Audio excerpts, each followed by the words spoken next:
My name is Jason Haber, and I'm a producer on SimCity, and I work at Access Emeryville, which is the studio creating SimCity. SimCity is it's a reinvention of the franchise that we all love. It's been around for over 20 years, and it's got some great new features. It's got our all-new glass box engine, which brings it's a simulation with integrity, where what you see in the game is actually what we sim. It's got a model-like constructible world, where you can reach in, sort of tinker and toy with everything. And for the first time ever, you can specialize your city. You can become a coal city or an industrial city, or you can specialize in tourism or a number of other things. And finally, of course, we've got the online connected multiplayer. And this allows you to play multi-city games within a region. So you either can play with other people, or you can play all the cities in the region by yourself. And it also allows us to connect you to a bigger world through SimCity World. How will your city contribute to the bigger picture? The SimCity World is a new feature we're talking about at Gamescom. It's got leaderboards, it's got challenges, it has a global market that's influenced by everybody, and it's all tied together in City Log, which is sort of like a news feed that's got actionable items. Cool, brilliant. Okay, that's excellent. Before we move on to some direct community questions, I'm going to just pick. I've just had the great pleasure of playing the demo, which is pretty awesome. Excellent. So I know some of the answers, but we need to share them out as well. I think one of the things that's impressed me the most is that granular simulation. As you said, you kind of what you simulate is what you see. Yeah. And I wonder if you could just talk briefly about some of the challenges around that, because that seems like a pretty daunting challenge to take on, right? But Glassbox can deliver that. Yeah, I mean that's Glassbox. That's exactly what Glassbox was built to do. It's really a new simulation engine where every little element it is truly simulated, and there are a lot of challenges around that and around how you build a city using those elements. So, for instance, traffic becomes a very interesting challenge when you're a mayor, because you have to make sure your roads are clear enough for things and for your cars. And it's no longer just like a visual effect of like, oh, there's a traffic jam in the center, but you actually can see the cars building up and see that traffic jam form.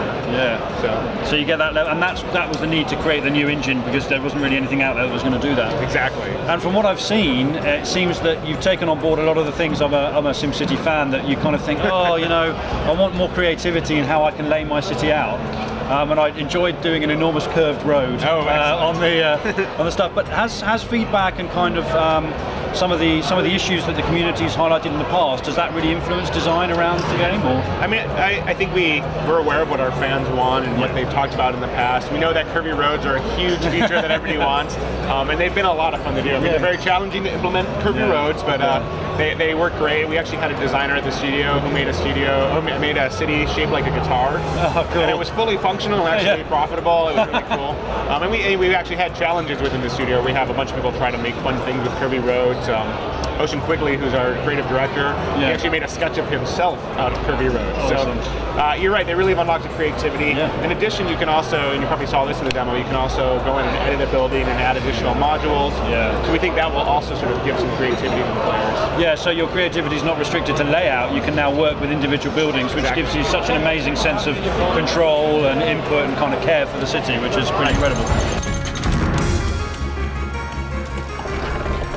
On top of being able to customize the buildings, we've also got this concept of city specialization, and that's pretty cool. So I wonder if you could just briefly kind of cover some of that. Sure. So as you play through the game, you can sort of push your city down at various paths, and you'll be able to focus in on a specialization of one sort. So, for example, you could focus as become an oil city, become an oil baron, where you really sort of build up around getting oil out of the ground and selling that out in the global market and trying to make a lot of money that way.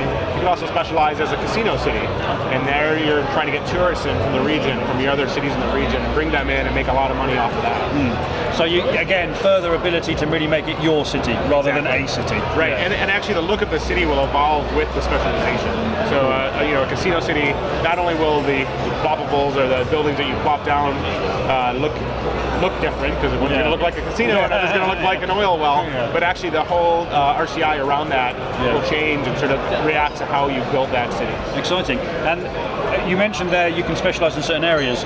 Is there anything in the new SimCity that could give you maybe a help in deciding what to specialize in based on possible factors of other cities and things? Well, there are mayor sim interaction. You can sort of see your sims, sort of see what they're thinking, or actually sometimes they'll give you specific requests that you can respond to. Yeah. And if your city or where you build your city is sort of set up in a certain way, they'll sort of push you there a little bit. Okay. So they might be like, oh, hey, there's a lot of oil here. Maybe we should drill for oil. Okay, nice. I mean, you can ignore them if you want. Yeah. Totally different. But you know, they'll tell you what they want. But you've got that interactivity with the citizens again, kind of personalizing it in a way. Exactly. And it's really that idea that you can, part of the detail of this simulation is like you can really see what's going on with each of those sims. I mean, you probably saw that in demo as well, is that you can actually like click on a specific sim and see where they're going and what they're doing. Yeah, which is pretty awesome. And so you've got down to literally each individual's behavior and their needs and desires.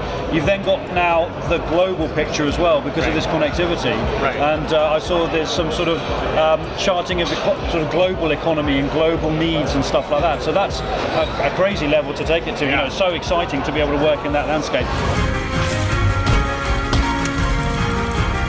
So can you talk a little bit about this sort of the functionality around the interactivity between cities, both say between me and my friend, but also in the wider landscape that sits in of the sim world? Certainly. So within a region, so there's multiple cities within a region, and their influence is much more direct. Okay. And so there's really a couple of big ways that they can influence each other and work together.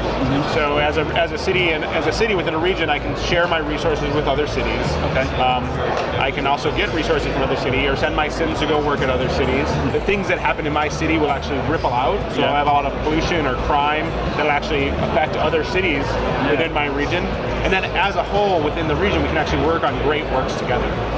And those are big projects that are regional projects. Now keep in mind, just because it's in a region doesn't mean it's multiple people. You could play that alone as well.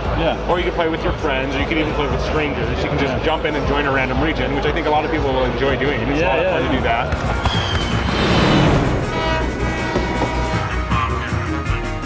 I think so. We've kind of covered, I think, a lot of the basics. I'm just going to move into some specific questions we've had directly from the community. Great. So let's have a go at these, if you like. So we've seen a lot of depth, and we've talked about a lot of the detailed areas you can really get into, micromanaging and really getting relationships going, etc.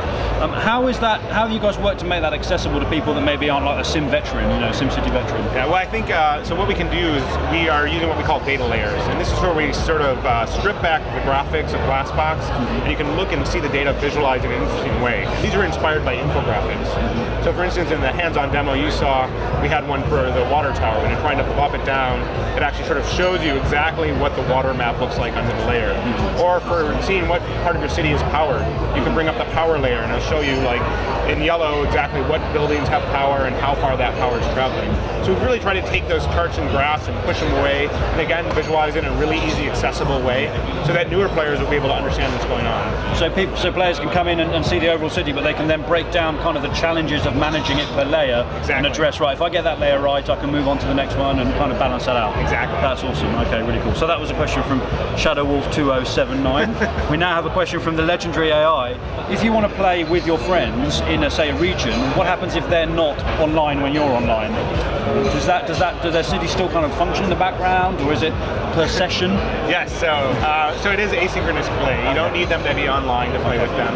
And when you're offline, what happens with your city, for yourself, nothing will happen to your city. You won't be destroyed if you're not there. It sort of goes into a stasis mode. But still, the resources you're sharing and the sims you're exporting and importing from your city and all the goods, those will still function. So you'll still be able to have sort of those other functioning cities. So you're still supporting and being available to your friends without needing to actually be there to manage it. Okay, that's really cool. In terms of interacting, so we've already talked about how you can support people in your region. Can you kind of be a little bit nefarious and maybe make life a bit difficult for people in your region, etc.? Of course you can. You can do that, but if you do that, you need to do that sort of at the expense of your own city. So if you want to pollute somebody else's city, you're going to have a lot of pollution in your city. Okay. And you know, some players will want to be more evil mayors, so they're allowed to do that, but that's the way it'll influence. And we've seen one of the things in the demo is it finishes with a pretty spectacular natural event.